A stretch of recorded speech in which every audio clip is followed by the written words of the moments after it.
Support this podcast via our Patreon and get more writerly goodness. Visit patreon.com/nanocast to join up.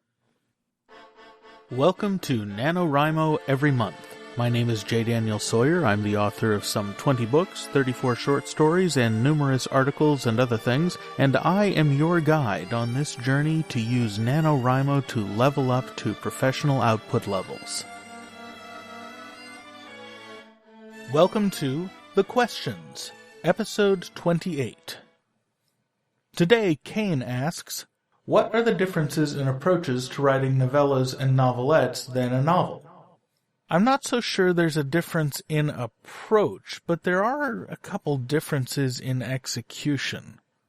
The basic differentiator between a novelette, a novella, and a novel is the word length, and the word length particulars differ according to which award you're applying for. If you use the Hugo Award categories, then a novella is between 17,500 words and 40,000 words, and a novelette is between 7,500 and 17,500 words. These are not categories that readers give a shit about. Readers care about short stories and novels, and if you've got something that is under 20,000 words, it's pretty much a short story, and if you've got something that is over 20,000 words, but under 40,000, it's a short novel. So the differences are primarily the length, which means that your longer stories are, by virtue of being longer stories, going to have longer plots. They're going to have a more detailed or intricate or complicated sequence of events than your shorter works do. That doesn't mean the scope covered by shorter works is necessarily smaller. It means the granularity is a little larger. A good example of this would be my short novel, Suave Rob's Double X Daring Do. It's just a shade over 22,000 words, if I remember correctly. And it's got a pretty epic scope. It's about a adrenaline junkie who decides to surf a supernova and has to invent all the technology that allows him to do that, including the technology to create the supernova. So the story takes place over the course of 40 or 50 years, if I remember correctly, but it is only a 22,000-word book.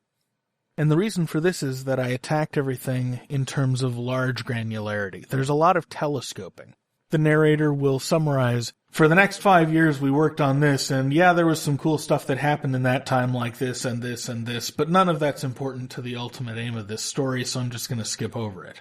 There's a lot more telescoping in there than there is in, say, for example, the second Suave Rob novel, which is 60,000 odd words and takes place over the course of about 4 weeks. There, the granularity is very small because it's a rescue mystery type of story. All the little bits really matter to the story, and so the focus is down on those little bits.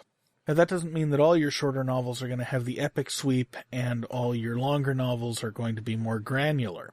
I've got some that are exactly the opposite. Another recent book I wrote, which isn't available yet but will be soon, is The Bodies in the Basement. It's one of my Clark Lantham mysteries. It's 20,000 words, and its granularity is very small indeed. The whole thing takes place over the course of an afternoon or two, and it's involved in solving a mystery. But there wasn't enough story there to stretch it out to 40,000 words. It found its natural resting place at just around 20. So it's a short novel. Whereas my fattest novel, Free Will, takes place over the course of about 5 weeks, and the granularity is pretty small, but the nature of the story, being that there's 9 parallel stories intersecting each other and being highly interconnected, is such that it takes that many words to tell that story, even though from a reader's point of view, the story moves incredibly fast. So I suppose this is a long way of working around to the two basic things that'll determine the length of your book. Its scope and its granularity. The scope is large and the granularity is small, then you've got a huge book. If the scope is large and the granularity is large, you can get that over in a short story, even if it's long enough to be novelette class, such as David Brin's The Crystal Spheres, which is about 17,000 words and has an incredibly huge scope, but the granularity is very, very large. Whereas if your granularity is small and your scope is small, that will land you somewhere in the 20 to 40,000 word territory. It all depends on how much time you take for different details and how many relevant details there are. Those are your two factors in the multiplication question that forms your story length.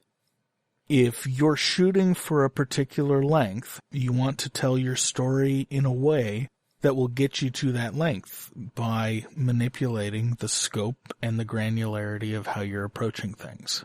So I hope that answers your question. Feel free to send follow-ups, and I'll see you tomorrow. NaNoWriMo Every Month is written and presented by J. Daniel Sawyer and produced by Artistic Whispers Productions. Visit our website at NaNoWriMoEveryMonth.com and leave a tip in the tip jar or join the Patreon to support this podcast. NaNoWriMo Every Month is copyright 2016 by J. Daniel Sawyer and Artistic Whispers Productions and is released under a Creative Commons Non-Commercial Attribution No Derivatives license.